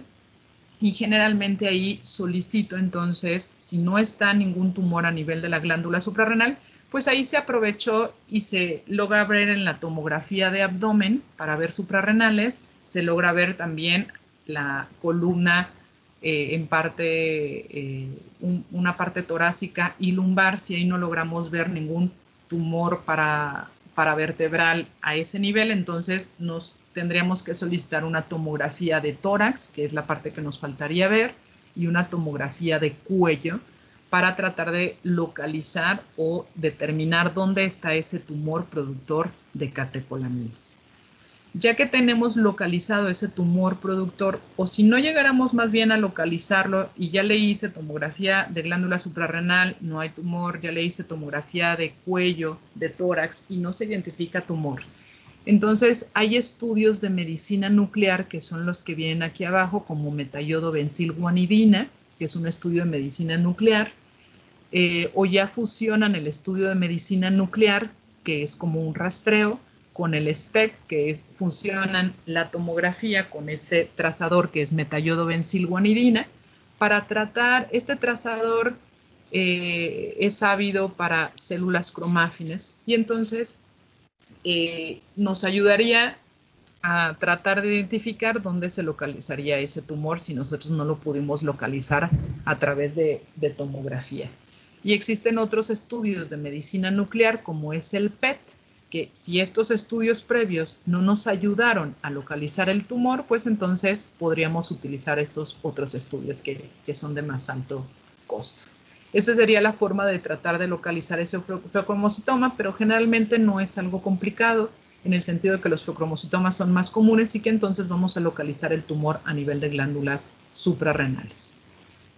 Ya que localizamos el tumor, que ya hicimos un diagnóstico bioquímico, que localizamos el tumor, entonces se indica un manejo médico perioperatorio, que eso también es importante que lo conozcan, porque a estos pacientes se les, que sabemos que un gran porcentaje de ellos van a tener hipertensión. Y entonces hay un punto importante en el feocromocitoma y en el paraganglioma, que lo que se requiere es que primero tengamos un bloqueo alfa.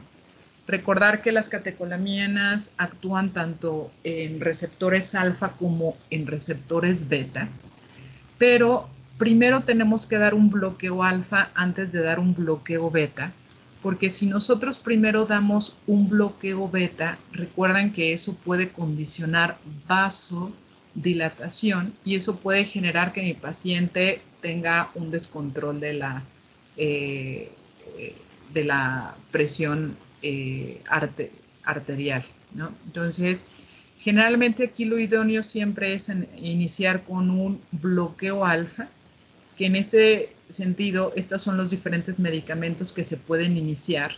Lo que tenemos accesible aquí en México es prazosina. Entonces, yo ya hice mi diagnóstico de feocromocitoma, identifiqué un tumor a nivel de la glándula suprarrenal y sé que este paciente se puede curar si le quitamos ese tumor y lo tengo que preparar antes de la cirugía. Y entonces, si mi paciente estaba con otros antihipertensivos, lo que hago es quitarle esos otros antihipertensivos o cambiárselos por Prazosin. La dosis, generalmente el Prazosin viene en tabletas de 1 miligramo y vamos ajustándola y vamos iniciándola poco a poco con el objetivo de llegar a metas de presión arterial o por lo menos que lo máximo de presión arterial que tenga mi paciente sea una presión arterial de 140/90. Este bloqueo alfa se debe de dar de 10 a 14 días antes de la cirugía y lógicamente llegar a metas de presión arterial para que esté bien preparado mi paciente antes de la cirugía. Efectos adversos de estos alfa bloqueos es hipotensión postural. Y después de dar el alfa bloqueo, generalmente estos pacientes pueden tener incremento en la frecuencia cardíaca y solemos dar ahí también el beta bloqueo, pero el beta bloqueo que lo solemos dar con propranolol o atenolol nos va a ayudar principalmente un extra para tratar de llegar a meta de presión arterial y además principalmente para el control de la frecuencia cardíaca. Antes de la cirugía se sugiere que esa frecuencia cardíaca debería de estar entre 60 a 80 latidos por minuto e iniciamos el beta bloqueo de 3 a 4 días después de haber iniciado el alfa bloqueo. Si a pesar de estar con estos medicamentos mi paciente sigue con descontrol de la presión arterial, podemos agregar otros medicamentos como bloqueadores de los canales de calcio, como nicardipino, nifedipino, amlodipino, aunque generalmente los pacientes se controlan bastante bien con Prazosin. Ya que preparé bien a mi paciente 10 a 14 días antes de la cirugía, pues el tratamiento idóneo de estos pacientes es el tratamiento quirúrgico, o sea, quitar ese tumor que está produciendo el exceso de catecolaminas, y hay dos vías de hacerlo, ¿no? Por vía abierta o vía laparoscópica. La que se aconseja más es vía laparoscópica porque es menos invasiva, es más fácil que el paciente tenga recuperación, menos riesgo de complicaciones y es la forma en que se realiza. Lógicamente, anestesiología va a saber del caso de este paciente porque al momento de que el cirujano manipula el tumor productor de catecolaminas, pues el paciente puede tener todavía una liberación en abrupto de catecolaminas y durante el transquirúrgico el paciente puede tener alguna crisis o descontrol de la presión arterial, entonces el anestesiólogo tiene que estar preparado para tratar de resolver esta situación. ¿Y qué sucede después de que se quita el tumor de productor de catecolaminas? Pues lógicamente el paciente remitiría la hipertensión porque la hipertensión era causa de esto, pero ahora en el postquirúrgico puede tener hasta hipotensión y entonces ahí se maneja a través de soluciones o cargas líquidas de vía intravenosa para manejo de esa hipotensión. Eso sería en relación al feocromocitoma y por último vamos a ver lo que sería el síndrome de Cushing ACTH independiente, que no lo voy a detallar mucho porque ya habíamos visto el abordaje de hipercortisolismo endógeno y vamos a dar algunos detalles solamente. En relación al síndrome de Cushing, recuerden que ese es un exceso en la acción de los glucocorticoides. La causa más frecuente es la ingesta exógena de medicamentos que tengan glucocorticoides y que ese se le conoce como síndrome de Cushing iatrogénico o exógeno y que entonces nosotros si vemos a un paciente con características clínicas de exceso de glucocorticoides, siempre preguntar si no está o no está ingiriendo algún suplemento, aunque sea naturista, porque esos suplementos naturistas pueden tener glucocorticoides. Y además, una diferenciación que creo que ya lo habíamos mencionado en clase anterior, era que el síndrome de Cushing iatrogénico o exógeno, cuando ustedes piden cortisol y ACTH séricos, van a encontrarlos bajos y los datos clínicos de pacientes son de síndrome de Cushing. Entonces ahí les está indicando que ese paciente está ingiriendo de forma exógena glucocorticoides. De las causas endógenas, esa sería la causa exógena, y de las causas endógenas recuerden que se divide en ACTH dependiente y ACTH independiente, que es en la que nos vamos a enfocar. La ACTH dependiente, que es la segunda causa después de la causa exógena más frecuente, es la enfermedad de Cushing, que es un tumor productor a nivel de la hipófisis de ACTH. Y de la causa independiente, la causa más frecuente es que sea un adenoma o un tumor benigno a nivel suprarrenal que esté produciendo un exceso de glucocorticoides. El cuadro clínico ustedes ya lo conocen, el exceso de glucocorticoides nos va a dar estas manifestaciones, no todas se tienen que presentar en el paciente, pero es desde acné, desde que el paciente tenga un poco de rubor a nivel de las mejillas, que tenga, le llaman joroba de búfalo, ojiva dorsal, que tenga fácilmente equimosis, la piel delgada, las extremidades delgadas, que tenga debilidad muscular a nivel proximal, que tenga obesidad central, las estrías violáceas, estas son caída de cabello, la cara de luna llena. Estas son características típicas que nos estarían hablando de un exceso de cortisol. ¿Cómo hacemos el diagnóstico? De la misma manera tenemos sospecha de datos clínicos, corroboramos el hipercortisolismo endógeno, hacemos la localización y por último solicitamos estudios de imagen. Sospecha, pues datos clínicos, que es algo bastante característico en síndrome de Cushing, en los datos clínicos. Si vemos a un paciente con estos datos clínicos, pues esa es mi sospecha. Y entonces tengo que ver si es un hipercortisolismo endógeno o es exógeno, ¿no? Entonces, ¿cómo corroboramos el hipercortisolismo endógeno? Tenemos estas tres pruebas. Es el cortisol libre en orina de 24 horas, la prueba de supresión a dosis baja de dexametasona y el cortisol salival.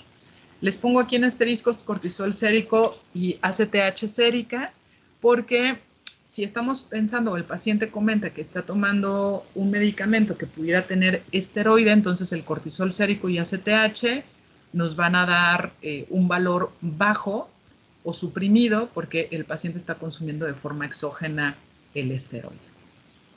Recordar que estas tres pruebas, si salen positivas, tenemos que tener 2 pruebas positivas de estas 3 primeras, ya sea que tenga 2 pruebas de cortisol libre en orina de 24 horas o que tenga un cortisol libre en orina de 24 horas elevado, más una prueba de supresión a dosis baja de dexametasona positiva o un cortisol salival positivo. Entonces, con eso yo puedo decir que el exceso de cortisol es endógeno, o sea, que hay algo que está produciendo ese exceso de cortisol.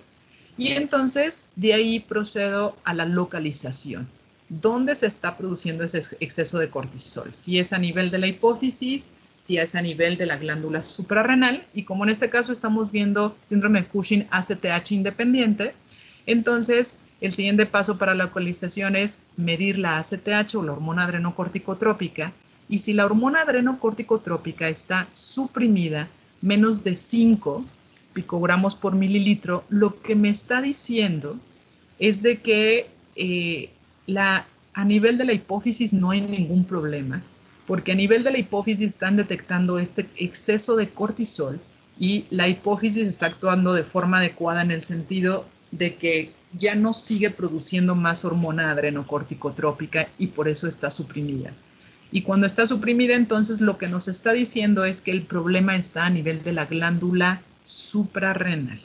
Bien, entonces tenemos hipercortisolismo endógeno, una ACTH menor de 5 picogramos por mililitro. Entonces, con eso mi principal sospecha es un síndrome de Cushing ACTH independiente. Y de ahí lo que seguiría sería hacer el estudio de imagen, que en este caso sería una tomografía de glándulas suprarrenales. Este es uno de los algoritmos que es sospecho en síndrome de Cushing. Hago deberían de salir 2 de estas pruebas positivas para identificar que hay un hipercortisolismo endógeno. Confirmo el hipercortisolismo endógeno, mido niveles de ACTH. Si mi nivel de ACTH está suprimida menos de 5, entonces digo que es una ACTH independiente y que el problema está en la glándula suprarrenal. Entonces, de ahí debo de solicitar una tomografía de glándulas suprarrenales, con contraste, o puedo también solicitar una resonancia magnética de abdomen, aunque con una tomografía es más que suficiente. Ya que identifico si existe un tumor, que eso es lo que nos indicaría, entonces el tratamiento es, si la causa más común es un adenoma, un tumor benigno productor de glucocorticoides, entonces el tratamiento ahí es hacer una suprarrenalectomía unilateral, o sea, quitar la suprarrenal donde está ese tumor productor. Es muy raro que existan los carcinomas o tumores malignos de glándula suprarrenal. Generalmente ahí el inicio o la presentación clínica es muy abrupta y muy intensa, por así decirlo. Y generalmente ahí el cirujano, pues además de hacer la suprarrenalectomía unilateral, hace también resección amplia de estructuras vecinas para si estaba invadiendo o estaba afectando esas estructuras vecinas. Esta es una tomografía normal, en el sentido de que aquí lo que estamos viendo es la glandulita suprarrenal del lado derecho y esta es la glándula suprarrenal del lado izquierdo, que esta sería una morfología normal. Y aquí en otro corte lo que estamos viendo igual es la glándula suprarrenal del lado derecho y la glándula suprarrenal del lado izquierdo, que son de características normales. Y cuando existe un tumorcito, este sería el hígado, riñón del lado derecho, el riñón del lado izquierdo, y aquí esta es la glándula suprarrenal del lado izquierdo, y se dan cuenta, es muy diferente la morfología, está engrosada, y ahí habría un tumor, que en este caso, digo, si tiene un exceso de glucocorticoides, pues sería un tumor productor de glucocorticoides. Bien.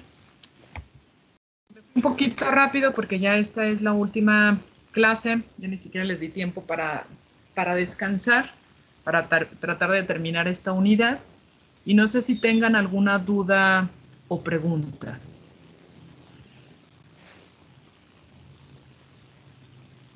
¿Esta presentación, doctora, también la va a subir al aula virtual? Sí, al ratito la subo. Gracias. Sí, de nada.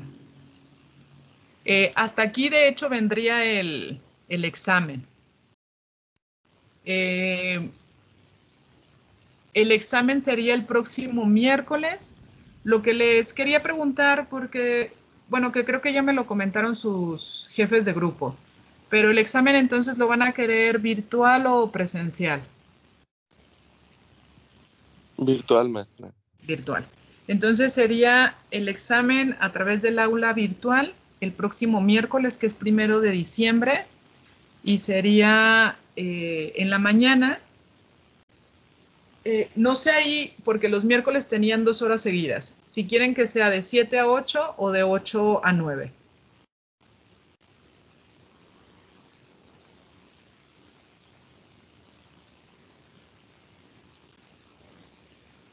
¿Se puede de 8 a 9, maestra? No sé qué opinen mis compañeros. Sí, por mí no hay ningún problema. Más bien ustedes me dirían, porque tienen los miércoles 2 horas seguidas. Entonces, no sé si quieran que sea de 7 a 8 o de 8 a 9, pero pues me tendría que decir la mayoría la hora que quieran. Yo creo que está bien de 8 a 9, maestra. Bien. Entonces, si están de acuerdo todos, entonces sería el 1 de diciembre de 8 a 9. Recuerden que es examen acumulativo. ¿Qué quiere decir eso? Que son todos los temas que vimos. Ahora, con el grupo B, no terminamos de ver todo el tema en relación a obesidad y eso pues fue también parte de mi culpa, en el sentido de que no pude darles clases el lunes. No sé si esa clase quieran que se las dé el lunes, si ya no la quieren terminar ese tema de obesidad, lógicamente no tomaría en cuenta el tema de obesidad para lo del examen. Ahí sí, no, eso fue más principalmente para lo del grupo B, pero pues el examen va a ser el mismo tanto para el grupo B como el C. Entonces, eso igual me lo comenta el jefe de grupo del grupo B, si quieren que termine de darles esa clase. Si no es así, simplemente no tomamos el tema o la unidad de sobrepeso, obesidad para fines de examen. Bien.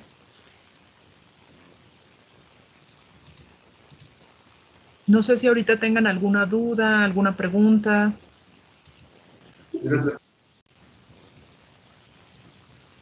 Doctora, Sí, dime. ¿qué dijo que cuando un paciente obtiene 2 veces por arriba las catecolaminas o algo así mencionó? ¿Me lo podría repetir, por favor? Para el diagnóstico de feocromocitoma, recuerden que el estudio idóneo, primero, en endocrinología siempre es importante hacer, tienen la sospecha clínica, ¿no? Por el interrogatorio, por la exploración del paciente, entonces, después de la sospecha clínica, siempre viene la confirmación bioquímica. O sea, no me paso a un estudio de imagen antes de no tener la confirmación bioquímica a través de la medición de las hormonas. En el estudio del feocromocitoma, el estudio más recomendado a solicitar es la medición de las metanefrinas en plasma, y los laboratorios les van a dar diferentes niveles de referencia. Por eso no les puse como, ¿cuál es lo normal para metanefrinas en plasma? No, porque cada laboratorio les pone diferente nivel de referencia.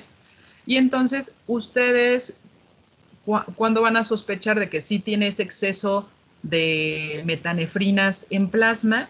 Es cuando ya les dan el resultado del paciente y de las metanefrinas en plasma, y ese resultado está 2 veces por arriba del límite superior normal. Recuerden que en los laboratorios siempre les ponen un rango de referencia que va, digamos, de 15 a 40, ¿no? Entonces, el límite superior es el 40, que es el punto máximo que pudiera estar ese valor y estar todavía dentro de valores normales. Y entonces, si ese valor, si el resultado del paciente está 2 veces por arriba de ese límite superior, ustedes ya pueden hacer el diagnóstico o la confirmación bioquímica de que hay un exceso de catecolaminas. No sé si me expliqué. Sí. ¿Sí? Bien. No sé si tengan alguna otra duda o pregunta. Doctora, en el síndrome de Cushing, lo que condicionaría la hipertensión sería el hipercortisolismo, ¿verdad? Ajá. El hipercortisolismo tiene muchísimos efectos, tanto en este caso por lo de la hipertensión a nivel cardiovascular, pero y tiene por 2 vías. Por el mismo efecto de los glucocorticoides en su receptor de glucocorticoides, y también ese exceso de glucocorticoides, el glucocorticoide o el cortisol también puede unirse al receptor de mineralocorticoide. Entonces, la hipertensión puede ser tanto por el propio glucocorticoide o que viene siendo el cortisol, pero también por la activación de los receptores de mineralocorticoide, que recuerda que los mineralocorticoides es la aldosterona, ¿no? Entonces tendría ese efecto, tanto el exceso de glucocorticoides como la acción a nivel de los receptores de mineralocorticoide. Gracias, maestra. Sí, de nada.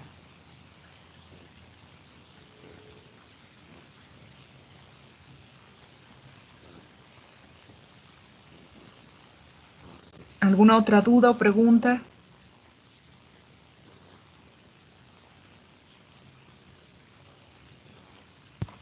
Creo que no, doctora. De 9 a 10 nos tocaba clase con el grupo C, pero pues ya no les podría dar como otra clase, en el sentido de que si no los compañeros del grupo B, y sobre todo para fines de examen, pues listo. Entonces la próxima clase ya no va a ser de 9 a 10 con el grupo C. Aquí terminaríamos el curso de endocrinología. Y pues sería todo, ¿verdad?